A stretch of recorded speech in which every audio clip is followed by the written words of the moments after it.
Hi, I'd like to welcome you to this informational video that will help both parents and students understand the importance and expectations of athletics here at Elmwood Park High School.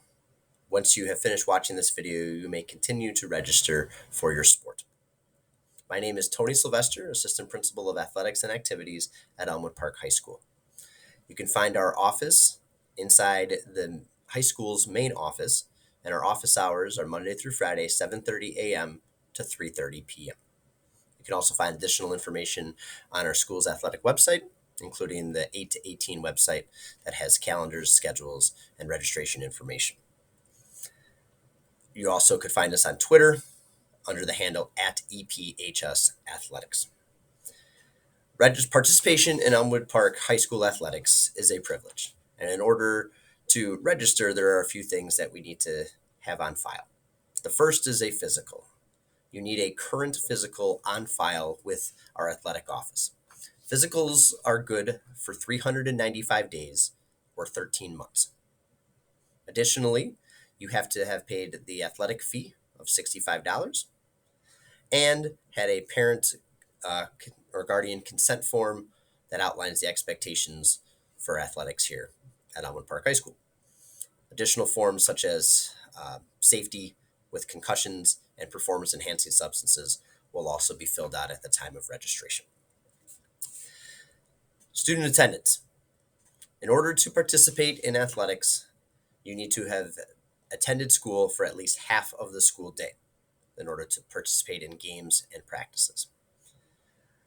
We also expect that student athletes ride the bus both to and from athletic competitions, especially riding the bus home with their teammates.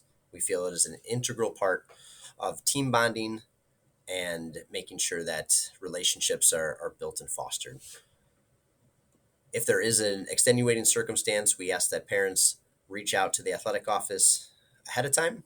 And if that can't be done, to have the parents communicate with the coaches if a student athlete is going home with the parent and not on the bus.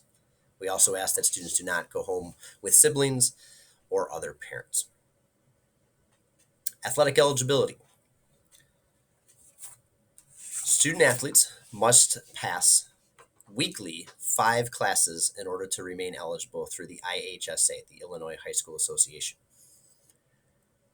We run eligibility once a week on Fridays, and that eligibility carries over into the following week. If a student is deemed ineligible, they are still required to participate in practices. However, they cannot dress or participate in game competition. The ineligibility lasts from the following Monday through Saturday, and then eligibility will be run again for the next week. After a semester is completed, a student must have earned at least 2.5 credits, which is the equivalent of 5 classes, in order to maintain eligibility for the entirety of the second semester. Athletic code of conduct and violations. Students will be signing an athletic code of conduct, which is in effect for 365 days a year and is cumulative over the 4 years of their high school career. Major violations such as hazing and bullying is strictly prohibited and subject to expulsion and prosecution. You can find more information specifically in section 1H of our handbook.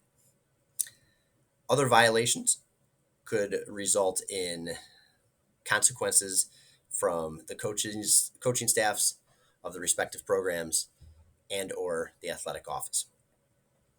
When there is a athletic code violation for things such as alcohol or tobacco or vaping, the first offense is a suspension of a quarter of the season. A second violation is a suspension of a half of a season. If there is a third violation, it will be a suspension for 1 calendar year. And a fourth violation would be prohibition from EPHS athletics. We remind students that vaping is a school violation and is a tobacco violation. It's considered a athletic code violation. And with sexual harassment, pressure to engage in sexual behavior linked to school consequences or actions of a sexual nature so severe or pervasive to create a hostile environment will absolutely not be tolerated. Those subjected to sexual harassment should contact the EPCUSD district office. Quitting a team. If an athlete decides to quit a team within 3 days of the start of the school year, a refund can be issued. After those 3 days, there will not be a refund issued. If an athlete quits after 2 weeks of participation, they will not be able to participate in off-season conditioning for another sport until they have been cleared by that coach who has that they have from the team that they had just decided to quit from. Issues and concerns from athletes and parents. We understand that from time to time there can be issues between athletes and coaches and parents and coaches, and we certainly try to have a hierarchy, step-by-step approach in order to address those concerns. First and foremost, we expect the athletes to have a conversation first with the coach before it escalates any further. Second, after the athlete speaks with the coach, then the parents should contact the coach. After that, if there cannot be a resolution to the issue, parents can contact the athletic department, and the student, the parents, the coach, and the athletic department will be involved in a meeting. Obviously, concerns should be focused around health, safety, welfare. It should not be regarding other student athletes or teammates. They should not be, regarding things that are not within their control. We hope to address those as how we can make the situation better. MRSA and potentially dangerous skin infections. MRSA is a staph bacterial infection that can cause skin rashes and whatnot. We encourage student athletes to shower either at school or immediately when they get home to prevent any sort of transmission of any MRSA or staph bacteria.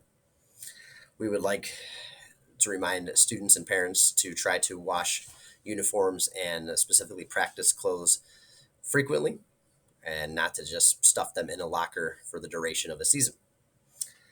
Please contact our athletic trainer with regards to questions about health and safety and wellness when it comes to MRSA. Injuries. We have an athletic trainer that will help to assist in diagnosis and rehabilitation of injuries. They are also responsible for issuing a concussion test at the beginning of each season. All students must be cleared through our concussion protocol. It's called Impact Concussion Protocol, and students will receive a baseline score. And so if and when an injury were to occur, students will be testing on the impact test to notify our trainer if there has been a deviation from that norm. Our athletic trainer will be the one to clear student athletes for participation back into athletics. We thank you very much for your time, and we look forward to welcoming you to the Tiger Athletic family. Go Tigers!